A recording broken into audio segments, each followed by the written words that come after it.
Broncos country, sit down because what I'm about to tell you is going to change the way you look at this football team forever. Somewhere in Denver, behind closed doors, Sean Payton and Davis Webb have been cooking something up. And the numbers that just leaked out of preseason week 1 against the Atlanta Falcons prove it beyond a shadow of a doubt. This is not a drill. This is not preseason noise you can wave off. This is a full-blown offensive identity, everything you thought you knew is wrong revelation.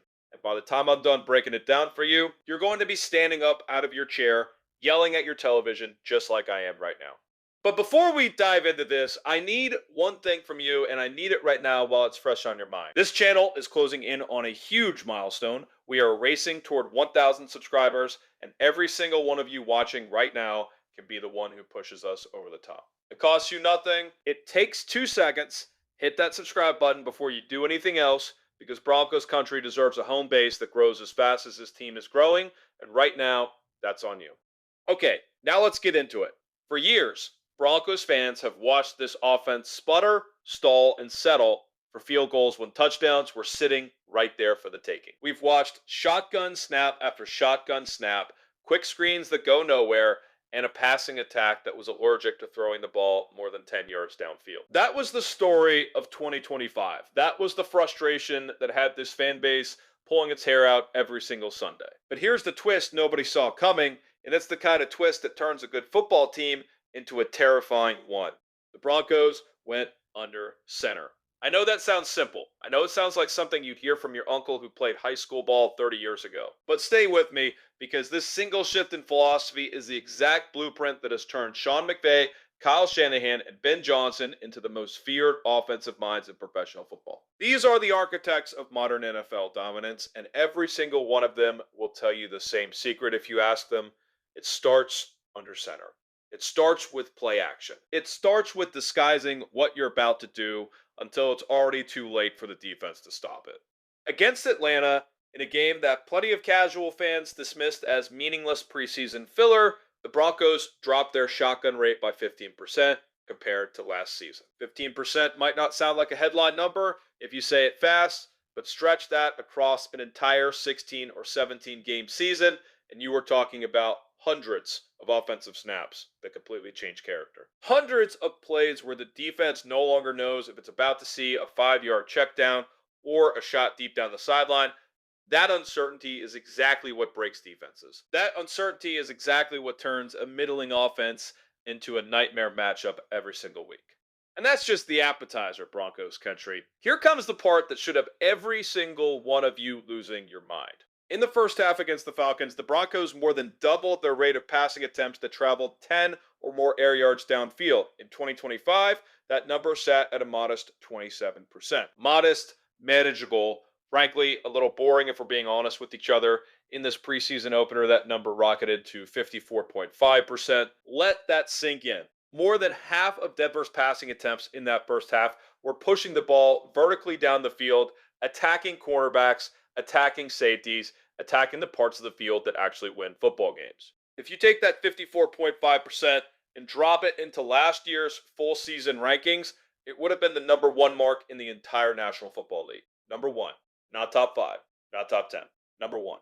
And here's the detail that should genuinely terrify every other team on the Broncos' schedule this season. Bo Nix didn't even play in that game.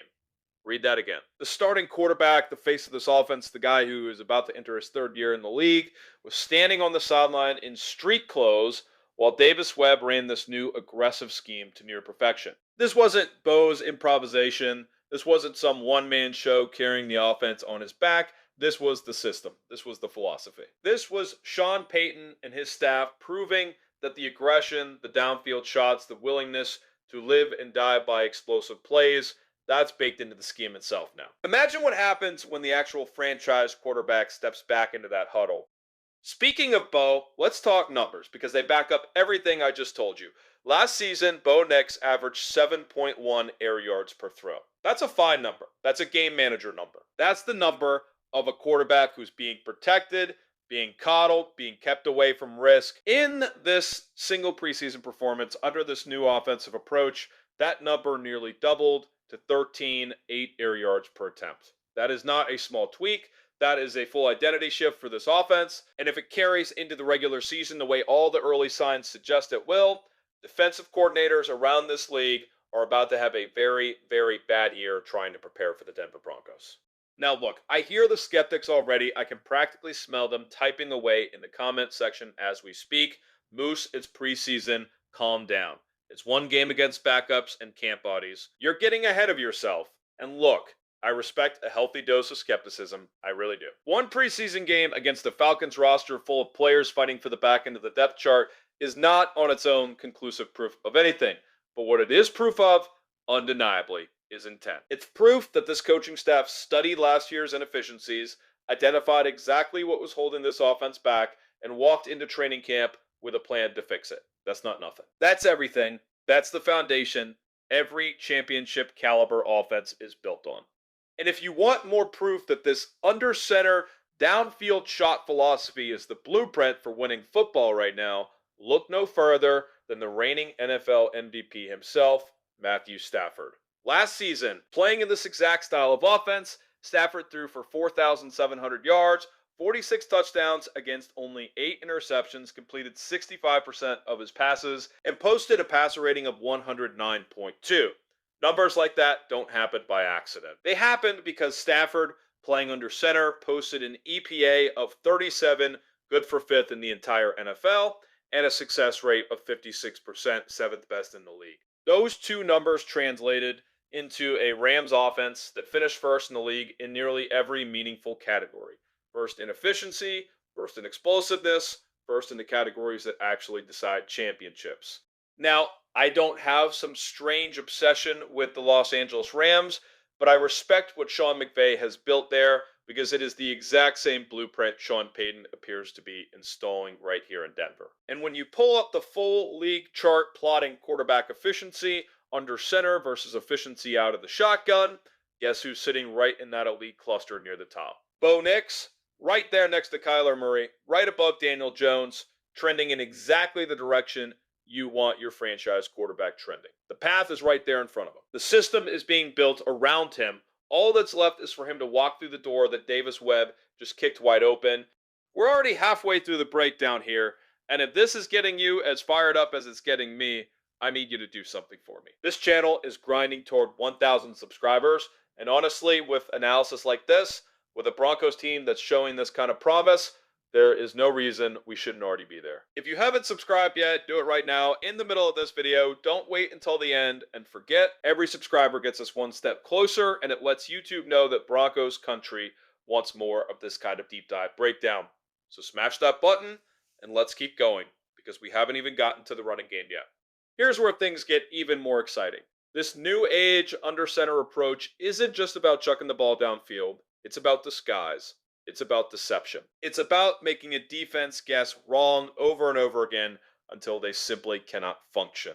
And nowhere was that more obvious against Atlanta than in how the Broncos used their tight ends. Last season, the Broncos ran 3+ wide receiver sets on early downs at a rate of 65.3%, the third highest rate in the entire NFL. That tells you everything about how predictable this offense had become. Spread everybody out, throw quick, hope for the best. Against the Falcons, that number cratered all the way down to 44.4%, a mark that would have ranked 23rd out of 32 teams. That's not a small adjustment. That's a complete philosophical overhaul, and the player who benefits most from it is a name Broncos fans have been begging to see get more involved: Evan Engram. Last season, Engram was practically a walking red flag for opposing defenses. Whenever he stepped onto the field, it was a near certainty the Broncos were throwing the football. An 8-5, 1-5 split between passing snaps and running snaps whenever he lined up. Defenses didn't need film study to figure that out. They just needed common sense. And on top of that, Engram was only playing 42% of the offensive snaps to begin with, meaning his impact was limited both by usage rate and by predictability. Against Atlanta, that all changed. Engram logged 8 passing down snaps and 7 rushing down snaps, an almost perfectly balanced split, one more carry in either direction, and it's a dead even 50-50. That balance is exactly what makes a tight end a nightmare matchup instead of a decodable tendency. Defenses can no longer sit back and read the personnel grouping like a book. Now they have to respect the run and the pass in equal measure every single time Ingram trots onto the field. And that hesitation, that half second of doubt, is precisely what allows explosive plays to happen. And that brings us to the running game, because Broncos country, this might be the most underappreciated part of the entire offensive transformation. Play action, often under center run threat, only works if the run threat is actually real. And against Atlanta, the Broncos proved it's more than real. 8 different players recorded meaningful, consistent carries in that game. 8. That is not a one-back show. That is not a single feature runner trying to carry the load.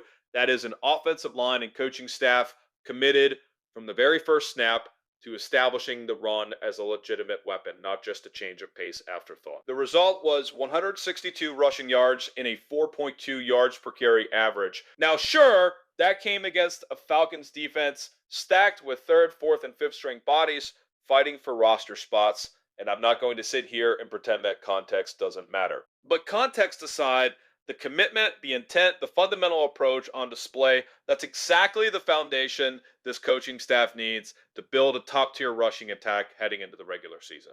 And why does all of this matter so much? Because every single offensive mastermind in this league right now, McVay, Shanahan, Johnson, all of them will tell you the same thing if you ask them what makes their offense special. It's the run game. It's the ability to control tempo, control the clock, and control leads once you've got them. And if there's one thing that has haunted this Broncos team, it's the inability to close out games. Last season, Denver trailed in 15 separate games. 15, that's an enormous number, and it speaks directly to an offense that couldn't put its foot on the throat of opponents and finish the job. Ben Johnson said it himself at a press conference that went viral across the league. He wants to blow teams out. He doesn't want nail biters. He doesn't want white knuckle finishes. He wants domination, start to finish. And if the identity we saw against Atlanta is any indication of where this team is headed, that kind of domination is exactly what's coming to Denver this season. Now look, I want to be responsible here because I know some of you are already circling the Super Bowl on your calendar. And honestly, I don't blame you one bit because I'm doing the exact same thing. But let's be clear-eyed about what we actually witnessed. This was one preseason performance. Bo Nix didn't play a single snap. The opposing defense was littered with players who won't even make an NFL roster come final cuts. There is a mountain of football left to be played before we know for certain that this new identity holds up against real, live, regular season competition. But what we do know, what we can say with total confidence, is that the blueprint has been laid. The coaching staff has clearly identified exactly what was broken about this offense in 2025, and they have installed right in front of our eyes the exact fixes that turned Matthew Stafford into an MVP and the Rams into a Super Bowl contender. Sean Payton has been building toward this moment for years. Davis Webb has apparently internalized the offensive philosophy to near perfection, running it almost flawlessly in his preseason audition. And now the keys get handed back to Bo Nix, a quarterback who is already trending in exactly the right direction on every efficiency chart that matters. The pieces are in place. The identity is forming. The blueprint is proven. All that's left is for the Denver Broncos to go out and execute it on the biggest stage there is. So here's my question for you, Broncos country. And I want real answers down in that comment section. On a scale of 1 to 32, where do you think this offense ranks once the regular season kicks off? Don't hold back. Don't sandbag it. Give me your honest gut reaction because I am pinning this comment and I expect this section absolutely flooded with takes by the time I check back in. And listen, before you scroll away, before you move on to the next video on your feed, I need 30 seconds of your time for 3 simple things. First, if this breakdown opened your eyes even a little bit to what's brewing in Denver, smash that like button right now. It genuinely helps this channel more than you know. Second, drop a comment, not just a one-word comment. Give me your real prediction, your real excitement level, your real skepticism. If you've got it, this community thrives on real conversation. And third, and this is the big one, if you have not subscribed to this channel yet, what are you waiting for? We are on the doorstep of 1,000 subscribers, and every single person reading these words right now has the power to push us over that line today. Hit subscribe, tap that notification bell so you never miss a breakdown like this one again, and let's build this Broncos community into the biggest, loudest, most passionate corner of the internet this fan base has ever seen. Broncos country, the identity is forming. The blueprint is proven. The countdown to kickoff is on. Until next time, stay locked in, stay loud, and let's ride this thing all the way to Super Bowl 61. Hey everyone, I'm working to hit 2,000 subscribers and I need your help to get there. If you enjoy the content, please hit that subscribe button right now.